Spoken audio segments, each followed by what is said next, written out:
Welcome to Home Classes, an attempt to take education to the very doorsteps of students due to lockdown of COVID-19.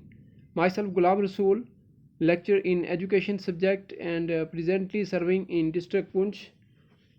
Dear students, today we will discuss from Unit 7 of Education subject of High Secondary Part 2nd, that is Human Growth and Development. Human Growth and Development.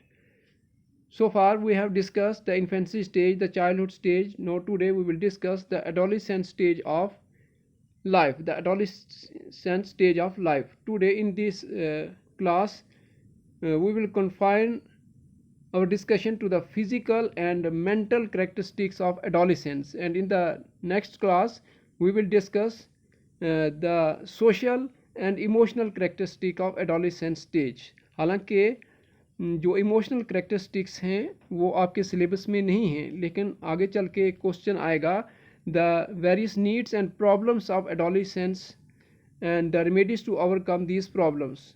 So we can't understand the various problems of adolescence if we don't know what are the various emotional characteristics of adolescent stage. फिर भी आज हम जो discuss करेंगे, we will discuss the physical and mental characteristic of adolescence only. So let us get started. Dear students, so far as the chronology of adolescence is concerned, the chronological age of the adolescence is concerned, adolescence comes roughly in between the years from 12 or 13 to 18 or 19 years of age. 12 or 13 to 18 or 19 years of age. As it is the period in between 13 to 19, that's why it is also called the teenage. आपने जब counting सीखी थी words में, 12 के बाद क्या आता है? 13, 14, 15, 16, 17, 18, 19. ये जो वर्ड्स हैं, ये जो नंबर्स हैं जिनके साथ टीन लगता है, ये आप ये कहें कि ये एडोलेसेंस एज जो है वो वाली उम्र है. In an individual's life, adolescence is that period which begins at the end of childhood and ends at the beginning of adulthood. In other words, you may say that this is a period emerged from late childhood, later childhood, and merges with adulthood. That's why it is called a biological transition from childhood to adulthood. तो अगर हम अपनी ज़बान में कहें कि ये वो वाली उम्र है जो कहाँ से शुरू होती है, कि हमारे जो बचपने के आखिर से, आखिरी वक्त से शुरू होकर के और हमारे अडल्टहुड जो है उसकी शुरुआत तक का जो पीरियड है उसको हम एडोलेसेंस कहते हैं. तो ये एक बायोलॉजिकल ट्रांजिशन है बचपने से अडल्टहुड की तरफ. लेकिन WHO जो है, world health organisation, clearly recognises that adolescence is a phase rather than a fixed time period in an individual's life. ये जो एडोलेसेंस है ये कोई फिक्स टाइम पीरियड नहीं है, ये एक आप ये कहें कि हमारी उम्र में एक मरहला है, एक दौर है, ठीक है, जिसको हम एडोलेसेंस कहते हैं, हम जिसको किशोर अवस्था कहते हैं, जिसको हम शबाब कहते हैं. तो ये एक फेस है, एक दौर है, मरहला है. As we have already discuss that it is a phase of development on many fronts, from development of mental processes and adult identity and the transition from total socio-economic and emotional dependence to relative independence.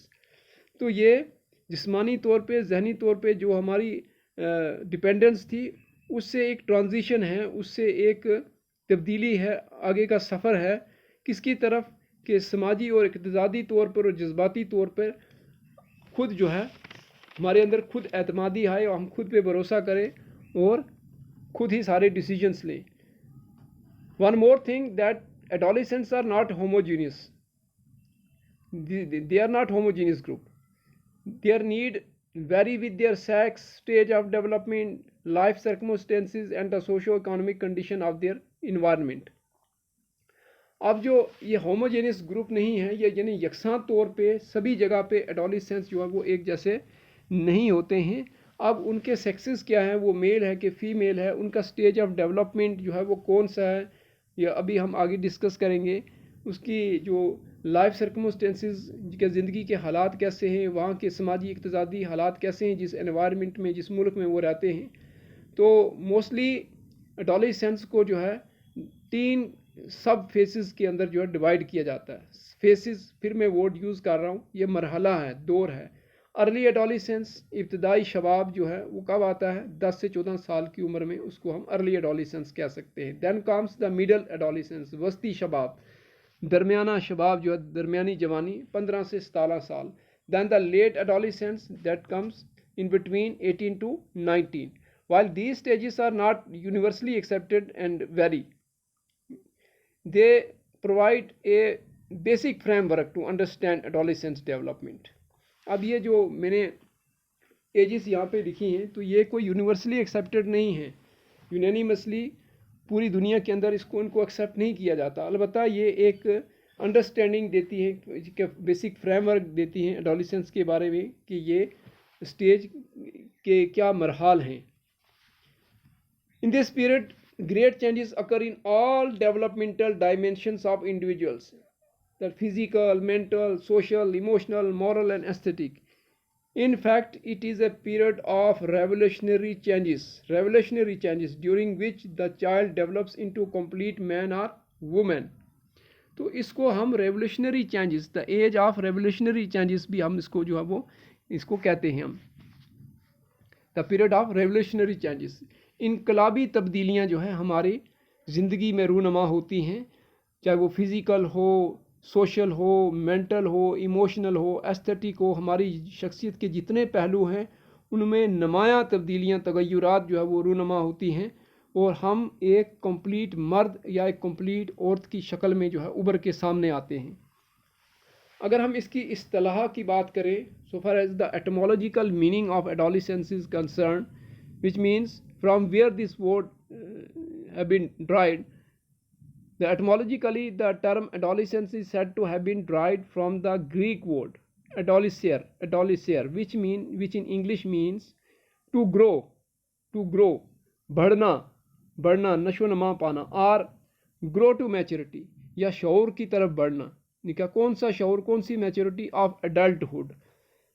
Thus the essence of the word adolescence is growth, and is in this sense that adolescence represents a period of rapid growth and change in nearly all aspects of child physical, mental, social, emotional and aesthetic life. तो इसका जो असल है adolescence का जो meaning है, grow to maturity या grow to grow, तो इसका जो असल है, इसका जो जोर है, इसकी माहियत है, वो यही है कि इसके अंदर कंप्लीट जो है डेवलपमेंट होती है, फिज़िकली, इंटेलेक्चुअली, सोशली, इमोशनली। इसीलिए इसको जो है एडोलेसियर लफ्ज़ जो है वहाँ से इसको हमने निकाल के जो मीनिंग निकाला है, जिसका एडोलेसियर, जिसका मतलब है टू ग्रो, यानी कि बढ़ना, नशो नमा पाना। It is a very crucial period, adolescence is said the very crucial period, बड़ा नाजुक दौर जो है इसको कहा गया है। It is very crucial period of one's life, as the growth achieved, the experiences gained and the relationship developed at this stage determine the complete future of individual. एक क्रूशियल स्टेज है। अब यहाँ पर आप कंप्लीट मर्द या औरत हैं, आप बच्चे नहीं हैं। आपने जितनी भी ग्रोथ आपने अचीव की है, जितने भी मजमूई तजर्बात, कम्युनिटी तजर्बात इस वक्त तक आपके पास पहुँचे हैं, और जो आपने रिलेशनशिप ताल्लुकात डेवलप किए हैं इस स्टेज पर, तो ये सारे मजमूई तौर पर ये बताते हैं आगे का फ्रेमवर्क क्या होगा, आपका फ्यूचर क्या होगा, आप आगे कैसे चलेंगे। ठीक है, आप सोसाइटी की एक्सपेक्टेशंस आपसे बढ़ गई हैं, घर वालों की एक्सपेक्टेशंस आपसे बढ़ गई हैं, तो you are no more treated as child. ठीक है, अब आपको बड़ा समझा जाता है। The incidents of this period greatly affect the whole personality of the individual. That is why this period has been called the most crucial period. तो हमारी शख्सियत के अंदर जो है एक नुमायाँ तब्दीली जो है वो देखने को मिलती है। अब हम कंप्लीट मर्द या औरत हैं, इसलिए हम इसको क्रूशियल पीरियड ऑफ लाइफ कहते हैं। अगर हम इसको बायोलॉजिकल पॉइंट ऑफ व्यू से देखें, सोशोलॉजिकल पॉइंट ऑफ व्यू से देखें, साइकोलॉजिकल पॉइंट ऑफ व्यू से देखें, तो हर तरीके से हमें मिलेगा कि इस पीरियड के अंदर जो है वो चेंजेस जो है वो देखने को मिलती हैं। From the biological point of view, first we discuss the adolescence is the stage when puberty dawns. Usually the criterion implied for the one set of puberty is the appearance of the pubic hair. ये वो वक्त है जब हमारा आगाज़ बलूगत होता है. तो आगाज़ बलूगत की निशानियाँ क्या हैं कि हमारे पबिक हेयर, पबिक माने बलूगत के बाल जो हैं हमारे, चाहे वो हमारे पेशाब की जगह जो उगने वाले बाल हैं, औरत हो या मर्द हो, या हमारे आर्म पीट के जो बाल हैं, बगल के बाल हैं, तो ये एक निशानी है, ज़ाहरी निशानी है. तो एक क्राइटेरिया है कि जब ये बाल आपके अंदर उग आएँ तो इसका मतलब है कि आप जवान हो गए हैं. But there are individual differences in the age at which adolescence begins in different individuals. You may say that when these changes occur, तो individual differences भी हैं कि जब हमारी puberty जो उसकी शुरुआत होती है, एक individual से दूसरे individual में फ़र्क जो है वो observe किया जाता है. It is the period when one's reproductive system touches maturity and one is capable of begetting offspring. It means it is the period when one can go for getting married, because during this period boys and girls develop the characteristic feature of their respective sex. Girls develop their features such as breast and hips. Menses also start in girls. Beard and mustaches grow on the faces of boys. Besides, mental, social and emotional maturity is also achieved. Now adolescents look like a complete man or woman and can become a husband, father, wife or mother respectively. तो ये जो stage है यहाँ पर आपकी पूरी physical development हो गई है, अंदरूनी तौर पर भी और बहरूनी तौर पर भी. हमारे जो रिप्रोडक्टिव सिस्टम जो हैं, हमारे जो रिप्रोडक्टिव जो सिस्टम है वो पूरे मैच्योरिटी को पहुँच गए हैं और अब इस काबिल हैं, जो बच्चा जो है वो इतना बड़ा हो गया है, शबाब को पहुंच गया है, वो इस काबिल हो गया कि अगर वो बच्चा पैदा करना चाहे तो वो पैदा कर सकता है. इसका मतलब ये शादी की एज है. अब डिफरेंट कंट्रीज़ में शादी की एज जो है वो कॉन्स्टिट्यूशनली फिक्स की गई है. जैसे हमारे इंडिया में जो है 18 साल लड़की के लिए और 21 साल जो है वो लड़के के लिए. तो हालांकि इस उम्र से पहले ही बच्चे मैच्योर हो जाते हैं, शबाब में एडोलिसेंट जो मैच्योर हो जाते हैं वो इस काबिल होते हैं कि उनकी अगर शादी करवाई जाए तो वो साहिब औलाद हो सकते हैं. तो ये बात हम इसलिए करते हैं कि अब जो हमने की है कि वो कंप्लीट मैन है या वुमेन है, तो जो सेक्सुअल अज़ा होते हैं, जो एक कंप्लीट मर्द लगने के लिए या कंप्लीट औरत लगने के लिए जो निशानियाँ होती हैं वो ज़ाहिर हो जाती हैं. जैसे लड़कियों की ब्रीस्ट जो है वो डेवलप हो जाती है, उभर के सामने आ जाती है, वो औरत लगने लगती है, उसके मेंसेस स्टार्ट हो जाते हैं, माहवारी वो स्टार्ट हो जाती है, लड़कों की दाढ़ी आ जाती है, मूछें आ जाती हैं, इस तरीके से हमारे पबिक हेयर भी आ जाते हैं. तो अब आप जो है वो एक एडोलिसेंट जो है वो बाप बन सकता है, वो हस्बैंड बन सकता है, लड़की जो है वो माँ बन सकती है, वाइफ बन सकती है. ठीक है, वो पहले वाइफ बनेगी उसके बाद माँ बनेगी. तो ये वो एज है जब ऐसा हो सकता है. अगर सोशोलॉजिकल पॉइंट ऑफ व्यू से देखें, समाजी एतबार से देखें, तो from sociological point of view adolescence is a transitional period from adolescence on you may say that transitional period of from dependence on parents to self sufficient adulthood. अब ये तगय्युरात का दौर है, एक दौर को अबूर करके दूसरे दौर में जो है पहुंचने का, अबूर करके दूसरे दौर में पहुंचने का वक्त है. पहले हम डिपेंडेंट थे, डिपेंडेंस ऑन पेरेंट्स, पहले हम अपने पेरेंट्स के ऊपर डिपेंड थे सारी बातों के लिए, क्योंकि हमारी फ़िज़िकल नीड्स के लिए भी, ठीक है, इवन हमें पॉकेट मनी चाहिए था उसके लिए भी. तो अब जो दौर आ गया है ये सेल्फ सफिशिएंट एडल्टहुड का दौर आ गया है, सेल्फ डिपेंडेंस का दौर आ गया है. अब ये दौर है कि हमने अभी बात की कि अब शादी के काबिल हो गए और बहुत सारे कल्चर्स में जो है बच्चों की शादी हो जाती है, उनके इब्तदाई जो एडोलिसेंस में शादी हो जाती है, तो अब उनको खुद अपने पाँव पे खड़ा होना होता है. तो समाजी एतबार से इसकी डेफिनेशन ये है. अब अपने कैरियर, अपने ज़रिया माश के बारे में सोचना शुरू कर देते हैं. So far as psychology is concerned, according to psychologically, adolescence is a period of psychological disturbances and problems of adjustment. ये वो दौर है जब आपके अंदर नफ्सियाती प्रॉब्लम्स जो है वो आती हैं. नफ्सियाती प्रॉब्लम्स मतलब कि आप इमोशनल जो है, you always remain under the sway of emotions. ठीक है, and the sources of emotions are also varied and due to this adolescents find problem in adjustment. there is a word, there is a name of a psychologist called G. Stanley Hall. G. Stanley Hall. He was the first psychologist who first focused attention on the specific significance of this period and the major problems faced by the individual at this period of adolescence. He described adolescence as the period of great stress and strain, storm and strife. तो जी Stanley hall जो थे वो पहले शख्स थे जिन्होंने 20वीं सदी की इब्तिदा में, 20वीं सदी के इब्तिदा में जो है अवाइल में, उन्होंने एडोलेसेंस जो स्टेज ऑफ लाइफ है इसको स्टडी करने की सिग्निफिकेंस जो है उसकी तरफ ध्यान दिया कि इसको, इस एज को जो है वो हमें स्टडी करना चाहिए कि ये बड़ी क्रूशियल स्टेज है। जैसे हमने पढ़ा एक रेवोल्यूशनरी चेंजेस होती हैं, तो उनकी जो रिसर्च जो थी उसकी जो फाइंडिंग्स रिजल्ट्स में उन्होंने जो लिखा, the adolescence is a period of great stress and strain. ये बहुत ही दबाव और खिंचाव वाला दौर है, जज्बाती एतबार से, समाजी एतबार से दबाव और खिंचाव वाला दौर है, एक तूफ़ानी दौर है, ठीक है, एक उलझाव और तजाद वाला दौर है। तो ये हम डिस्कस करेंगे आगे चल के, जब हम problems, needs and problems of adolescence period हम डिस्कस करेंगे। तो ये अलग से क्वेश्चन भी आ सकता है, ये ख्याल रखिएगा, ये आ सकता है। The adolescence is the period of great stress and strain, storm, struggle and strife या स्टॉर्म एंड स्ट्राइफ, ठीक है, एक्सप्लेन। तो यह आपको, तो अब जो है CBSE पैटर्न भी आ गया है, तो इस किस्म के क्वेश्चन आएंगे। तो ये मैं आपको इस क्वेश्चन पे भी मैं जो है एक लेक्चर डिलीवर करूँगा, आपको समझाने की कोशिश करूँगा। तो फिर भी मैं आपको ये बता देता हूँ कि ये क्वेश्चन आएगा।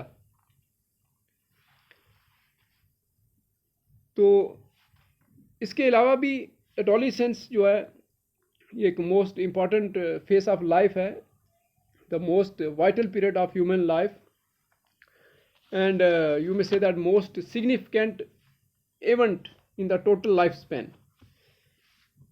Though Stanley Hall called adolescence a period of stress and strain, yet poets have described this adolescent stage of life as the spring of life of human beings.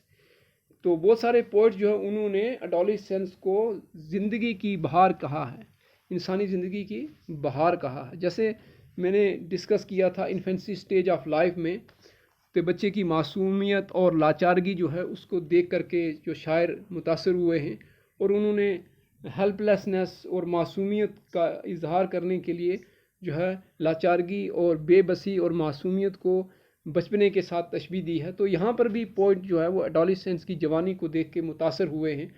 तो मैं एक दो शेर पढ़ता हूँ आपकी अम्यूज़मेंट के लिए, तो थोड़ा इससे पता भी लग जाएगा। मसलन किसी शायर ने कहा है एडोलेसेंस को देख के, जवानी को देख के, कि एक अदा मस्ताना सर से पाँव तक छाई हुई, एक अदा मस्ताना सर से पाँव तक छाई हुई, उफ तेरी काफिर जवानी जोश पर आई हुई। और एक और शायर हैं, वो कहते हैं अदा आई, जफा आई, गरूर आया, हिजाब आया, हज़ारों आफतें लेकर हसीनों पर शबाब आया। तो डियर स्टूडेंट, आपने देखा कि आपको थोड़ा मज़ा भी, में थोड़ा सा साथ साथ में आपको मज़ा भी आता जाए। हम आगे चलते हैं। अब हम डिस्कस करेंगे physical development, physical development of adolescence, इनकी जो जिस्मानी नशोनुमा है, जो हमारा आज का टॉपिक है सही। तो इन adolescence you may say that marked physical changes take place which have significant behavioral implication. Almost all boys and girls show a spurt in growth during adolescence. एक ज़ाहरी तौर पर जो है फिज़िकल चेंजेस देखने को मिलती हैं, और इनकी प्रोपोर्शनेट मुतलका जो बिहेवियरल इम्प्लीकेशंस भी होती हैं। जैसे आपकी क्रोनोलॉजिकल एज बढ़ती है, उसके साथ आपकी जो बॉडरी चेंजेस आती हैं, हार्मोनल चेंजेस भी होती हैं, तो उसकी वजह से हमारे बिहेवियर के अंदर भी जो है वो क्या होता है, तब्दीली आती है, तगय्युरात आते हैं। During adolescence the physical growth and development reaches its peak, the human body attains its final and developed shape, the maximum limit with regard to increase in size, weight and height is achieved. अब इस वक्त हमारी physical जो development होती है, जिस्मानी नशोनुमा, वो अपने अवज कमाल पे होती है, पूरे अवज को पहुंच जाती है, पूरी मैच्योरिटी को पहुंच जाती है। हमको जितना साइज़, वेट, हाइट जो हमें मिलना चाहिए था, वो उसकी मैच्योरिटी आ जाती है। अब हम कंप्लीट मैन हैं या वुमेन हैं। The growth and function of all the outer and the inner organs reaches its maximum and almost all the glands become extremely active at this stage. हमारे अंदरूनी और बैरूनी जितने भी हिस्से हैं, पार्ट्स हैं हमारी बॉडी के, हमारे बाजू, हमारी टांगें, हमारे पाँव, हमारी नाक, हमारी ठोड़ी, कान, ठीक है, नाक, ये भी डेवलप होते हैं। और हमारे जिस्म के अंदर जो पार्ट्स हैं, हमारे फेफड़े, हमारा दिल, हमारा जिगर, ये हमारी आंतनियाँ, ये जो है आंतें जो हैं वो भी डेवलप होती हैं। ग्लैंड्स जो हैं वो भी ऑपरेटिव हो जाते हैं, उनके अंदर भी मैच्योरिटी। ग्लैंड्स मतलब आपने नाम सुना होगा, ठीक है, पिट्यूटरी ग्लैंड, हाइपोथैलेमस हो गया, थायराइड हो गया, पाइनियल हो गया, वगैरह वगैरह। तो इनके अंदर भी जो है मैच्योरिटी आ जाती है। अब यहाँ पर जो चेंज, जो marked physical changes with significant behavioural implication, then second is the spurt in growth. We observe spurt in growth. So far as height and weight is concerned, height and weight, almost all boys and girls show spurt in growth during adolescence period. There is a sudden shoot up in growth in height. The age at which it occurs may vary from individual to individual because there is a individual difference, racial difference हो सकता है, climatic difference की वजह से भी हो सकता है. Then between 14 to 16 years of age, between 14 to 16 years of age, there is rapid increase in height of the child. Yes, adult weight is attained by boys at the age of at about 18 years and by girls at about 16 years. 14 से 16 साल की उम्र में हमारी जो height होती है उसके अंदर तेज़ी से तब्दीली आती है. लड़के जो होते हैं वो पूरा मैच्योर जो हाइट उनको मिलनी चाहिए अडल्टहुड वाली, वो 18 साल की उम्र में मिल जाती है, और लड़कियां 16 साल में जो है उस हाइट को पहुंच जाती हैं. Like height there is a rapid increase in weight too between the period of 14 and 16 years. The period of 14 and 16 years of age is very important. The weight of an adolescent increases due to increase in bones and muscles. अब हमारे जो bones और muscles के अंदर जो तब्दीली आती है, वहाँ पर जो ग्रोथ होती है, उसकी वजह से भी जो है क्या होता है कि हमारी हाइट और वेट के अंदर चेंजेस आती हैं. तो height and weight is marked by the sex differences. अब यहाँ पर सेक्स डिफरेंसेस की वजह से भी जो डेवलपमेंट जो है वो हमारे मसल्स की और हमारी बोन्स जो हैं उनके अंदर जो डेवलपमेंट होती हैं वो उसमें सेक्स डिफरेंस भी जो है वो देखा जाता है. We discussed earlier that in the infancy stage, boys surpass girls. At the age of 13 or 14, girls surpass boys in height and weight. But at the age of 15, boys are taller and heavier than girls. Boys are at the age of 15, boys are taller and heavier than girls. ये याद रखिए. Then comes the change in bodily proportions. हमारे जो body की जो proportions हैं, जो parts हैं हमारी बॉडी के, उनके अंदर अब तब्दीली किस किस्म की होती है वो देखते हैं. The during the adolescent stage the different parts of the body not only grow proportionately but they develop to the fullest extent. They grow at different rates. अब हमारी जितने भी पार्ट्स ऑफ बॉडी हैं उनका अपना रेट है बढ़ने का. जिस तरीके से हमारे बाजू लंबे होते हैं, नाक तो लंबी नहीं ना होती, नाक के बढ़ने का एक अपना रेट है, वो अपनी स्पीड पे बढ़ता है. हमारे बाजू और टांगें जो है वो अपनी जो स्पीड के ऊपर बढ़ती हैं. लेकिन एक बात तय है कि इस स्टेज में हमारे जो जितने भी आउटर या इनर पार्ट्स ऑफ बॉडी हैं वो अपनी पूरी मैच्योरिटी को पहुंच जाते हैं. अब होता क्या है, pelvis bone of the girls become widen and their wrist become circular. अब पेल्विस बोन जो होती है लड़कियों की वो थोड़ा सा वाइडन होती है, ब्रॉड होती है, खुली होती है. अब ये होती कहाँ पे है, जहाँ पर हमारी पेशाब की जगह है, औरतों की पेशाब की जगह है, वहाँ पर ये हड्डी होती है. इसकी फ़ोटो जो इमेज जो है वो मैं आगे डालूँगा, आपको मैं बताऊँगा. तो ये वो बोन होती है, अगर ये डेवलप ना हो तो औरत अपनी असल जगह से बच्चा पैदा नहीं कर सकती. ठीक है, उसकी डेथ भी हो सकती है. इसीलिए कहते हैं कि बाल विवाह जो है मना है. जब फिज़िकली बच्ची मैच्योर नहीं है, एक लड़की मैच्योर नहीं है, तो उसकी शादी नहीं करवाई जा सकती. क्यों नहीं करवाई जा सकती?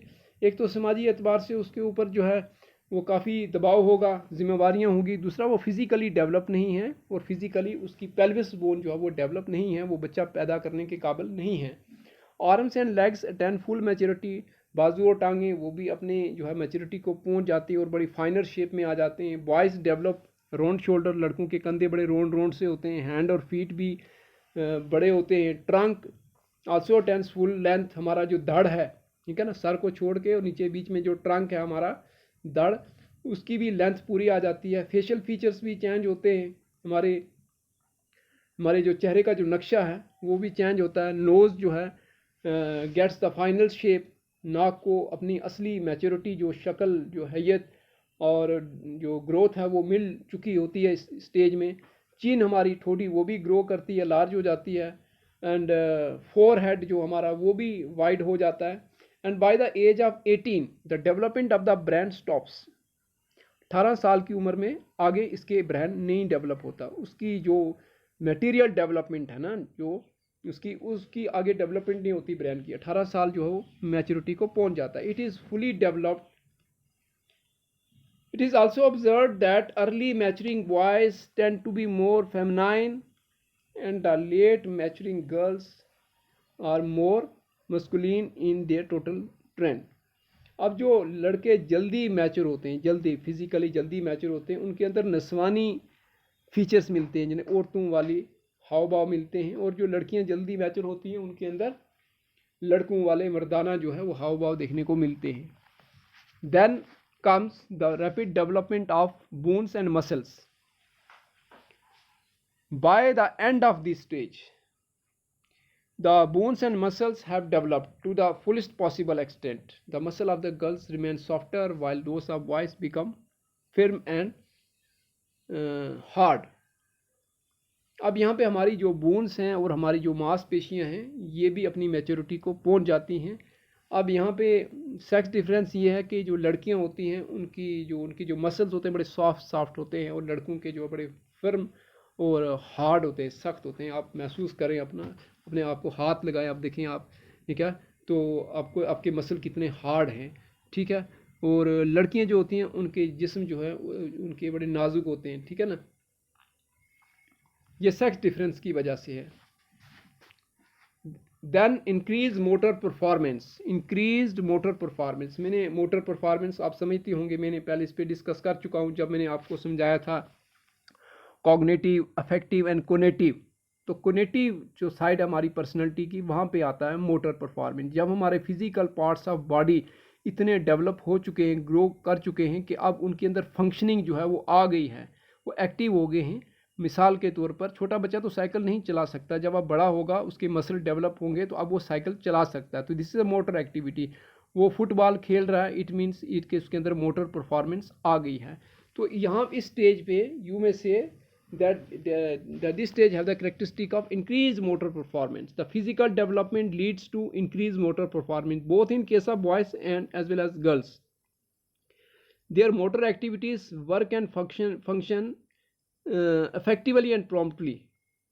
अब इस एज पर जो है बड़ी पूरे असर तरीके से जो है उनकी जो मोटर एक्टिविटी है वो काम करती है, मोटर परफॉर्मेंस जो है वो अमल में आ जाती है। They become more active in their work, but there is a great difference in the performance of boys and girls. Boys are better, the boys are superior particularly in activities which involve speed and muscular strength. तो लड़के जो है उनकी motor performance लड़कियों के मुकाबले में अच्छी होती है, क्योंकि वो शुरू से ही जो है उनको आज़ादी होती है बाहर जाने की। अब बहुत सारे जो कल्चर्स है वहाँ पे लड़कियों को कन्फाइन रखा जाता है, उनको बाहर नहीं निकलने देते। तो लड़के चूँकि उनको आज़ादी होती है, बाहर जाते हैं, तो वो मोस्टली उन एक्टिविटीज़ में, और उनका एक नेचुरल शौक भी है कि जिसमें ज़्यादा स्ट्रेंथ हो, स्पीड वाली एक्टिविटीज़ है वो करते हैं। उसकी वजह से उनकी मोटर परफॉर्मेंस जो है लड़कियों के मुकाबले में पहले आती है। हाँ, अगर लड़कियाँ भी जो है वो ऐसी एक्टिविटीज़ में जिसमें ज़्यादा मस्कुलर स्ट्रेंथ और स्पीड की ज़रूरत हो, अगर वो पार्ट लेती हैं तो उनकी मस्कुलर जो उनकी मोटर परफॉर्मेंस है वो भी लड़कों के बराबर हो सकती है। Then comes the change in voice. हमारी आवाज़ के अंदर भी तब्दीली आती है। हमारी आवाज़ें जो हैं लड़कियों की अलग, लड़कों की अलग। The distinctive changes are found in the voices of adolescent boys and girls. The voice of boys become deep and harsh, whereas the voice of the girls become shrilly tender, soft and sweet. अब देखें, अब लड़की की आवाज़ सुने, वो किस किस्म की है, पतली पतली, बड़ी नरम और नाजुक और बड़ी मीठी सी, ठीक है, छनकाव वाली आवाज़। लेकिन लड़कों की आवाज़ जो है भारी भारी और बड़ी गहरी आवाज़ होती है। ये क्यों है? ये सेक्स डिफरेंस की वजह से है और ये कुदरती है, खुदा की तरफ से है। कि हालांकि कोई लड़कियां भी थोड़ा ऊंचा हार्श बोलती हैं और लड़के भी कुछ पतले बोलते हैं, लेकिन क्या है कि ये बहुत कम चांसेस हैं। लेकिन मोस्टली जो है वो नेचुरल प्रिंसिपल वो ये है कि लड़कों की आवाज़ भारी, लड़कियों की आवाज़ नरम और नाजुक मीठी आवाज़। Then comes the hair growth, the growth of hair. In case of boys, hair appear in upper limbs. You may say that arms and chest. Then we also observe the hair on legs. Then we observe hair on the pubic hair, and hair in armpit appear in both boys and girls.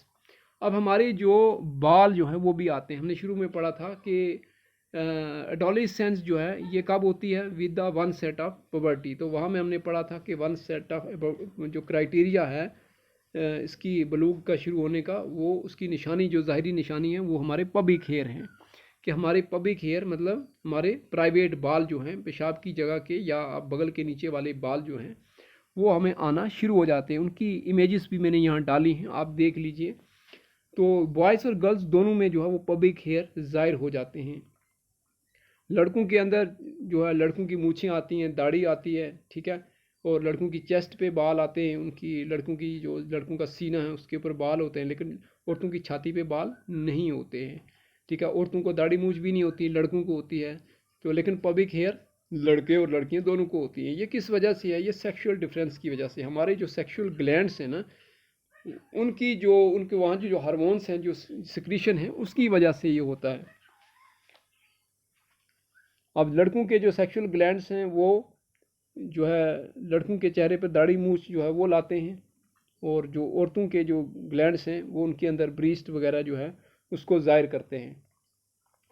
Then come the physiological changes. Physiological changes भी हमारे अंदर जो है देखने को मिलती हैं। There is a great change in the internal system of the body. अब बाहर तो हमारे टांगें, बाजू, नाक, कान, ये सब कुछ, थोड़ी हमारा जबड़ा, ये सब कुछ बड़ा है, लेकिन अंदर जो है वहाँ पर भी इम्प्रूवमेंट हुई है। अंदर मतलब हमारा डाइजेस्टिव सिस्टम, क़ुव्वत हाज़मा, रिस्पायरेटरी सिस्टम, सांस वगैरह लेने का सिस्टम, सर्कुलेटरी सिस्टम, हमारा खून वगैरह जो दौरा करता है, हमारे न्यूट्रिएंट्स वहाँ चलते हैं, ठीक है, ऑक्सीजन वगैरह, अमीनो एसिड वगैरह जो तो ये सर्कुलेटरी सिस्टम, उसके अलावा ये सारे इंप्रूव हो जाते हैं, इनके अंदर पूरी मैच्योरिटी आ जाती है। इसके अलावा blood pressure, heart and pulse rate acquire their full growth. तो ब्रेन के बारे में हमने पढ़ा था, brain is fully developed by the age of 18 years of age. The pulse rate and the blood pressure of the adolescent increases. अब हमारा जो पल्स रेट है, हमारी जो नब्ज़ है और हमारा जो ब्लड प्रेशर है वो भी, उसके अंदर भी तब्दीली आती है, वो भी इंक्रीज़ होता है, बढ़ता है। उसके अलावा जो हार्ट बीटिंग होती है, हमारा एक आम सा एक नेचुरल प्रोसेस है, ठीक है। The heart beating also increases specially when adolescents are under the sway of emotional sentiments। तो यहाँ पर this is the age of intense emotions, ठीक है, ये हम आगे चल के पढ़ेंगे। तो and as such the adolescents very often remain under the sway of emotional sentiments. तो जब वो इमोशनल होते हैं तो उस वक्त जो है उनकी जो पल्स रेट है, हार्ट बीटिंग है, वो बढ़ जाती है। The rate of growth of heart is higher in boys than in girls. लेकिन जो हमारा हार्ट है, इसकी जो ग्रोथ है, इसका बड़े होने का अमल है, ये लड़कों में ज़्यादा होता है बनिस्बत लड़कियों के। तो pulse rate increases in both the sexes with the beginning of adolescence period.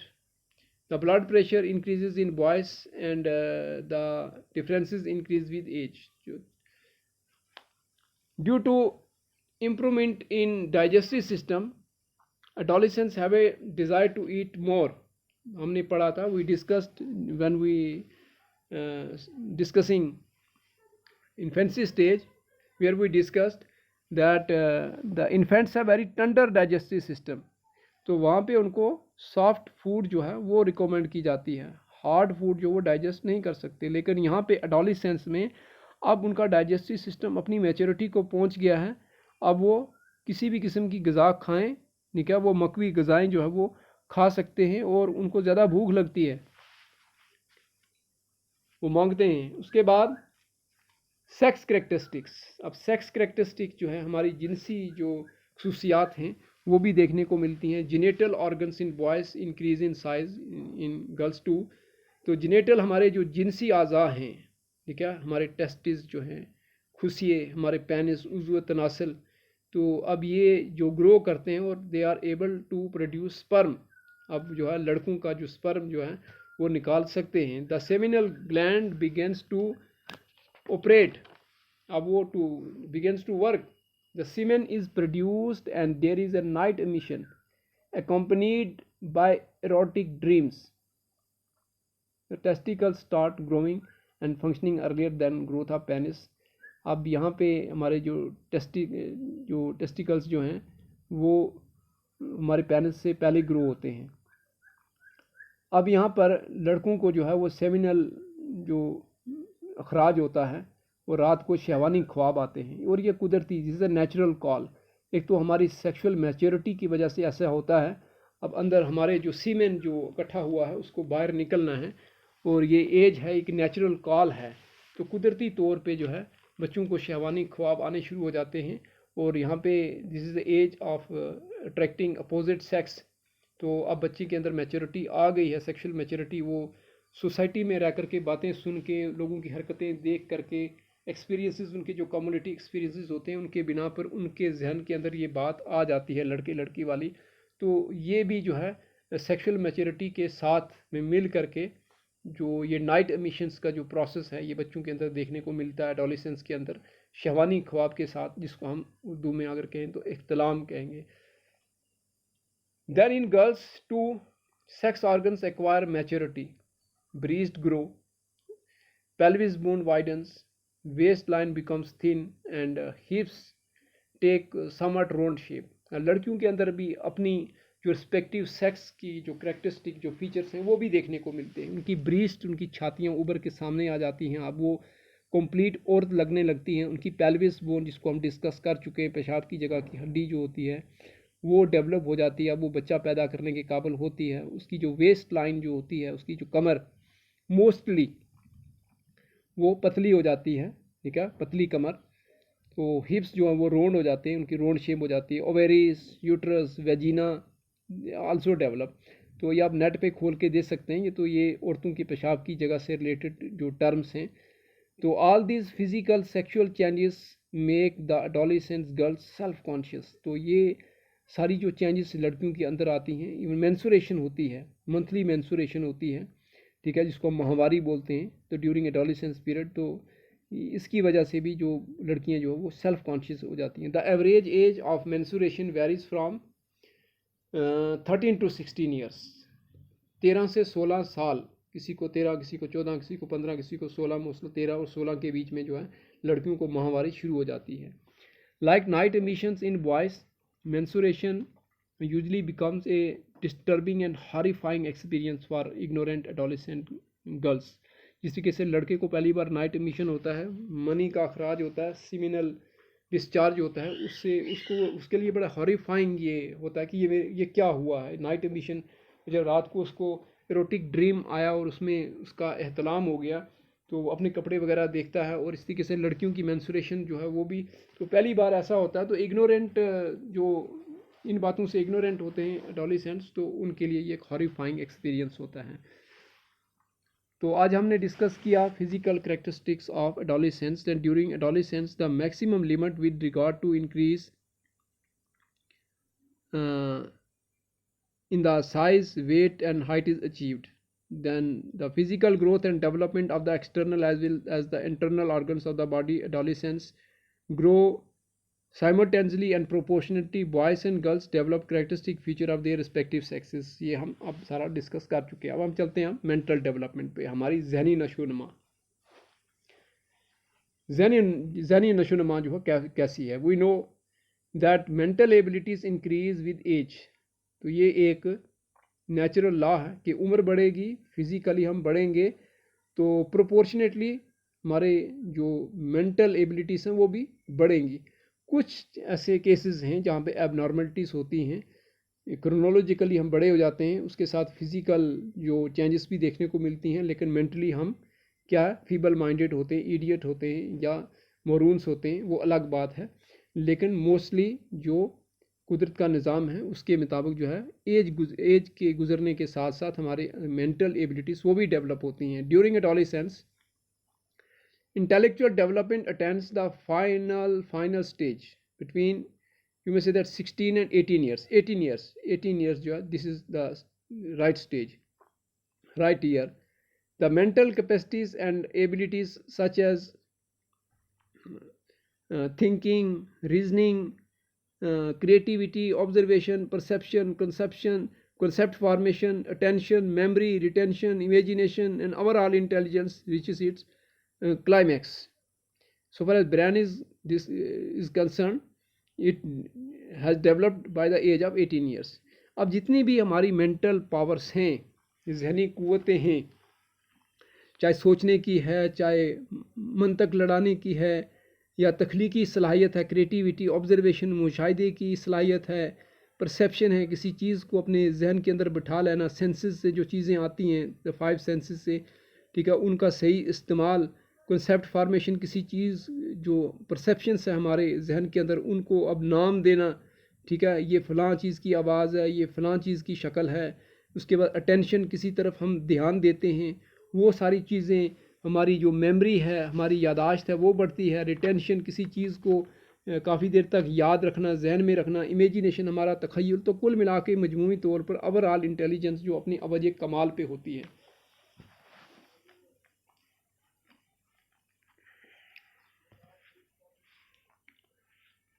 अब हम डिस्कस करेंगे वन बाय वन जो हमारी सोशल मेंटल करेक्टरिस्टिक्स हैं. First is the development of reasoning, judgement and problem solving. हम पहले इन 3 चीज़ों को लेते हैं. तो at this stage reasoning power, imagination and problem solving are at the highest level.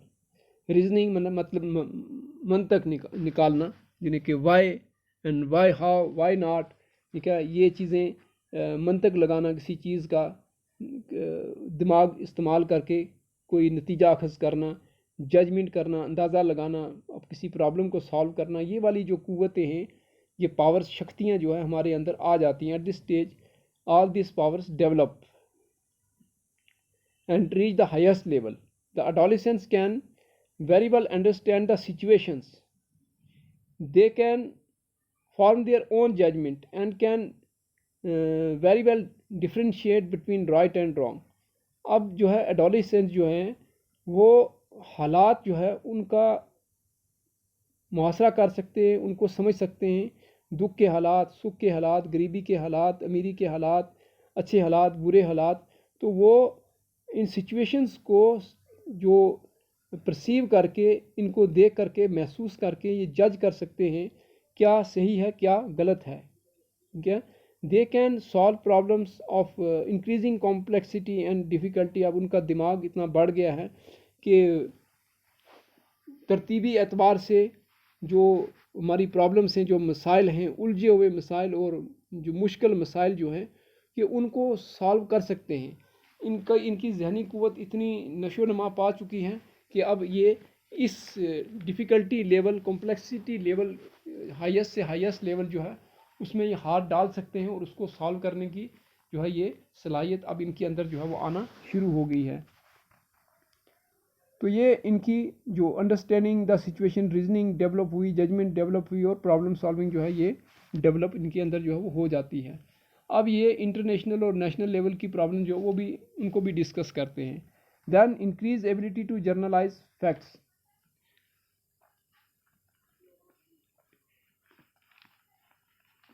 Then comes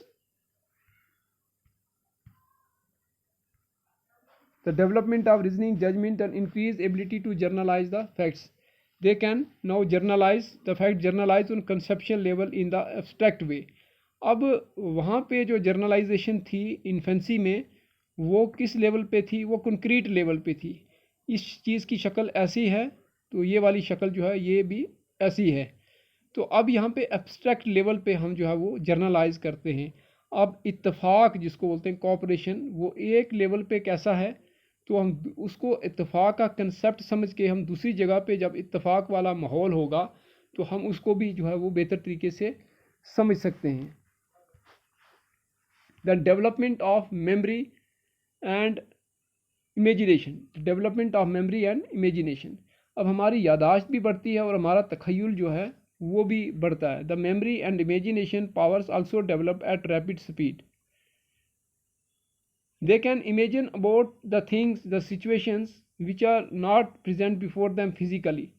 तो ऐसे हालात जो है, ऐसी सिचुएशंस, उनको वो समझ सकते हैं जो फिज़िकली उनके सामने ना हो।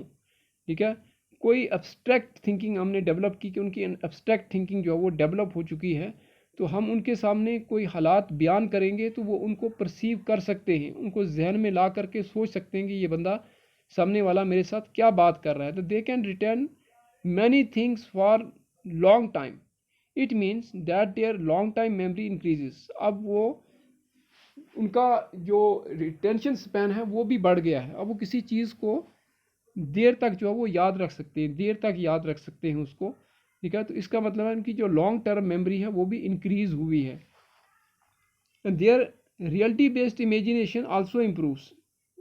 तो उनकी जो इमेजिनेशन पावर है उसके अंदर भी जो है इजाफा हुआ है।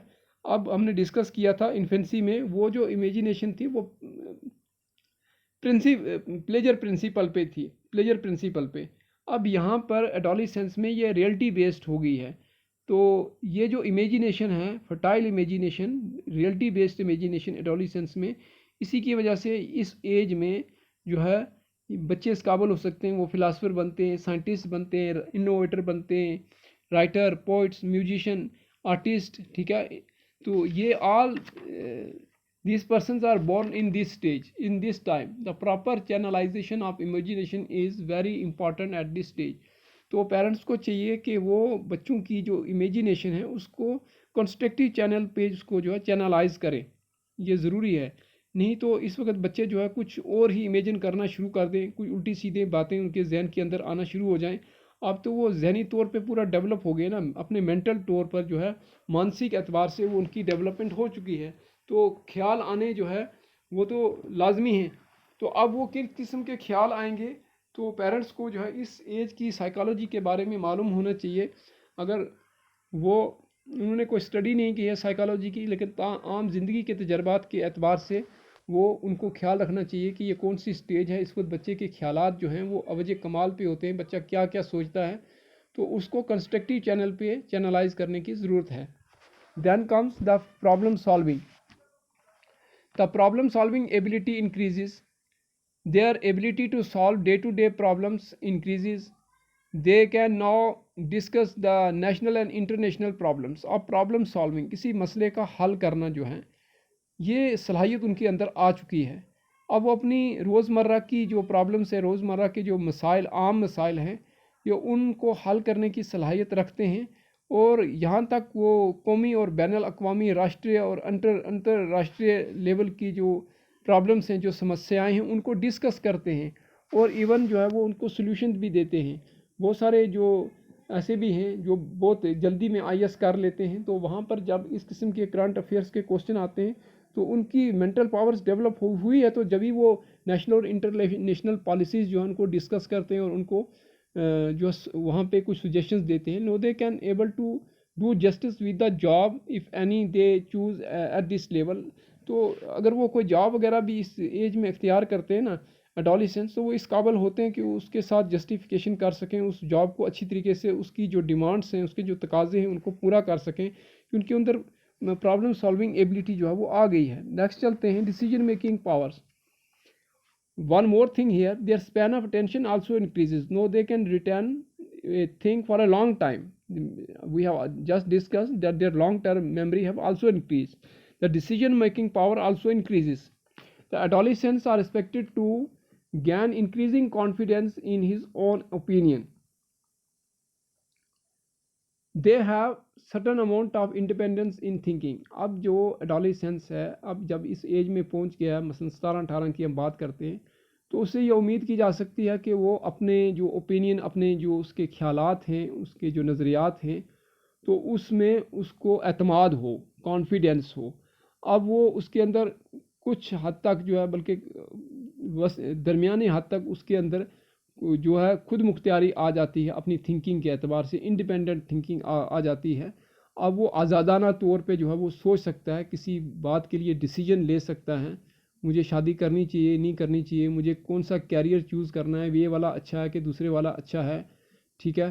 तो ये सारी चीज़ें जो हैं वो डिस्कस करता है और वो डिसीजन ले सकता है। Now they are able to think about their future and take decision about their careers, they can analyze the situations, yet parental and teacher support can help them take right decision। तो अब यहाँ पे वो अपने carriers की बात कर सकता है, उसके बारे में डिसीजन ले सकता है कि फ्यूचर में उसको कौन सा कैरियर लेना है, कौन से सब्जेक्ट जो है वो चूज़ करने हैं और कौन सी जॉब जो है वो अपने उसको तरजीह देनी है। ये सारे डिसीजन जो है वो एडोलेसेंस लेने के काबिल होता है। अलबत्ता पेरेंटल सपोर्ट और पेरेंटल गाइडेंस जो है यहाँ पे ज़रूरी है, क्योंकि उनके पास तजर्बा होता है, तो वो बच्चे को जो है गाइड करते रहें, या किसी और जो गाइड है, जो काउंसलर है, उसकी मदद भी लें ताकि बच्चा जो है वो डेविएट ना हो। Then comes the understanding of moral concepts. Understanding of moral concepts. The adolescents are able to differentiate what is right and what is wrong for them. अब मॉरल जो इखलाकी जो कंसेप्ट्स हैं, जो मॉरल प्रिंसिपल हैं, वो इखलाकी जो ज़ाब्ते और कानून हैं, उनको वो समझने की कोशिश करता है और वो डिफ्रेंशिएट कर सकता है गलत और सही में, सोशली डिज़ायरेबल और अनडिज़ायरेबल में। Now they follow reality principles and understand very well as to what is socially and morally desirable and undesirable. अब जो है वो हमने अब जब इमेजिनेशन की अभी बात की कि रियलिटी बेस्ड इमेजिनेशन है, अब ये प्लेजर प्रिंसिपल पे नहीं चलते, अब उनकी जो कॉन्शियस जो है वो फुली डेवलप होती है, तो अब वो रियलिटी प्रिंसिपल पे चलते हैं। तो वो इस बात को समझ सकते हैं कि जिस समाज के अंदर वो रहते हैं वहाँ के इखलाकी ज़ाब्ते और कानून क्या हैं। तो समाजी एतबार से यहाँ पे जहाँ मैं रहता हूँ, इस समाज में क्या चीज़ अच्छी मानी जाती है समाजी एतबार से और कौन सी जो है गलत मानी जाती है। राइट एंड रॉन्ग का डिफ्रेंशिएट करना उसके जो है उसको आ जाता है। At the entrance in the adolescence period, he critically examines the moral code of the society and asks a number of question।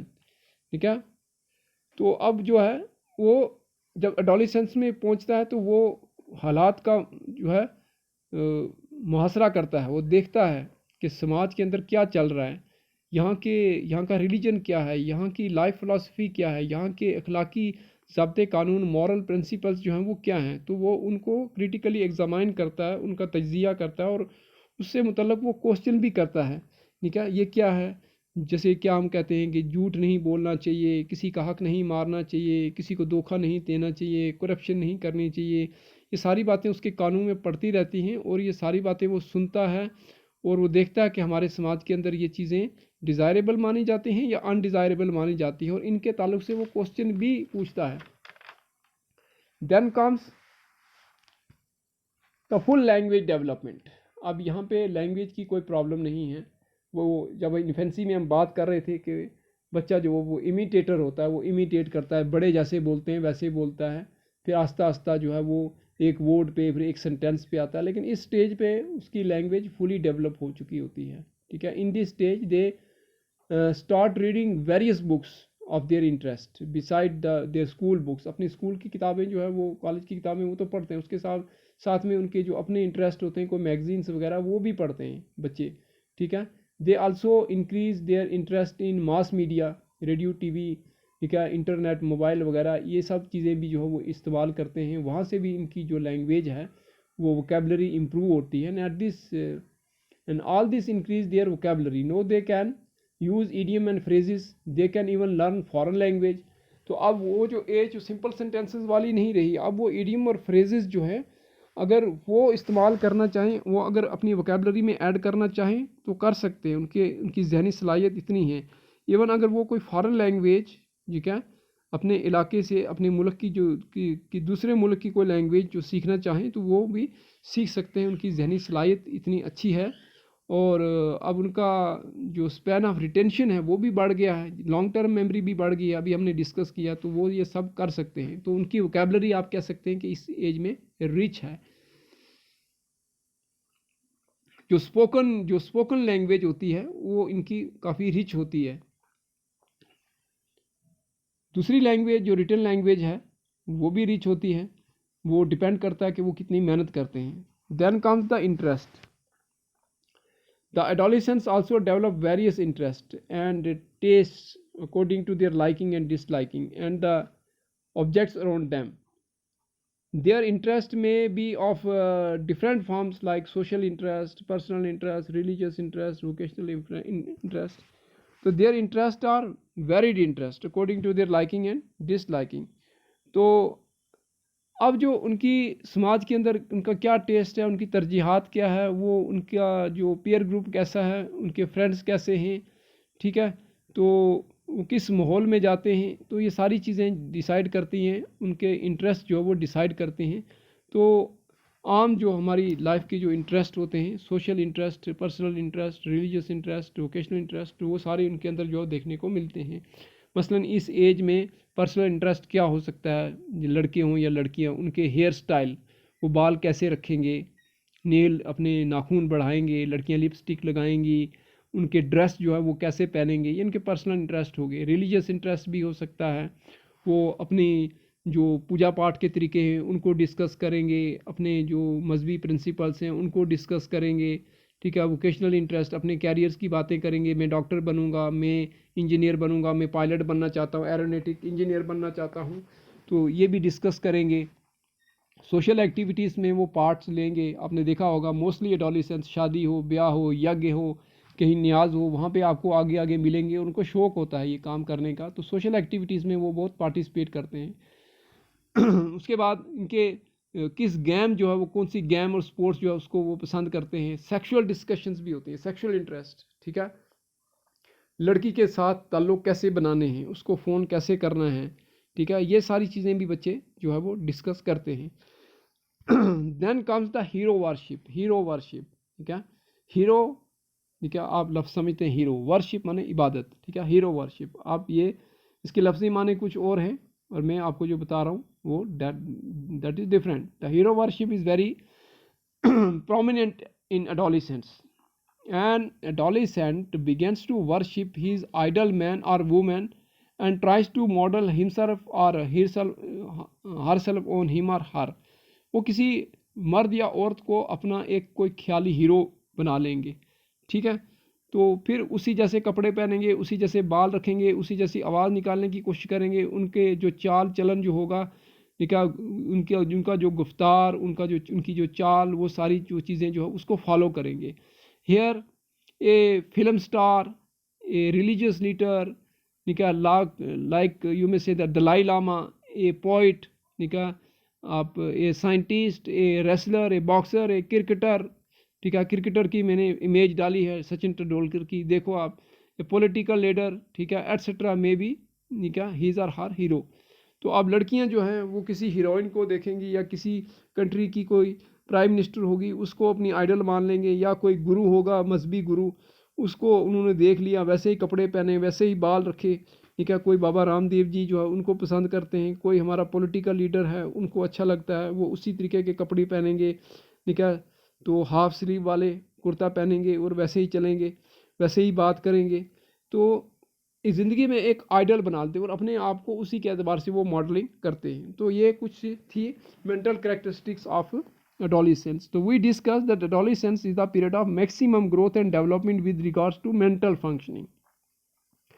That intelligence reaches climax during this period. तो इस एज में हमने डिस्कस किया कि brain हमारा 18 साल की उम्र में पूरी तरीके से डेवलप हो चुका है, तो प्रोपोर्शनेटली हमारी इंटेलिजेंस भी जो है वो अपने क्लाइमैक्स पर पहुंच गया है। तो their powers of critical thinking, observation, problem solving, and so on are much developed. They seek answer to how and why of everything scientifically, ठीक है, हाउ एंड वाई, ठीक है, कैसे और क्यों, इस किस्म के सवाल जो है अब वो पूछ सकते हैं, उनकी क्यूरियोसिटी लेवल भी जो है वो बहुत बढ़ गया है। तो they also develop find reality based imagination, तो उनकी एक हकाइक की बुनियाद पर जो उनका तखय्युल होता है वो भी डेवलप हो गया होता है। तो डियर स्टूडेंट्स, आज हमने डिस्कस किया physical and mental characteristics of adolescence. तो मुझे उम्मीद है कि आज की डिस्कशन आप तक पहुंच गई है और आपको समझ आ गई है। तो अगर नहीं समझ आई तो आप जो है मुझे पर्सनली फ़ोन कर सकते हैं, तो मैं आपके जो डाउट्स वो क्लियर कर दूंगा। तो नेक्स्ट हम पढ़ेंगे the social and emotional characteristics of adolescence. तो तब तक खुदा हाफिज़, फिर मिलेंगे इस स्लोगन के साथ कि पढ़ते रहिए, बढ़ते रहिए। Thank you, have a nice day.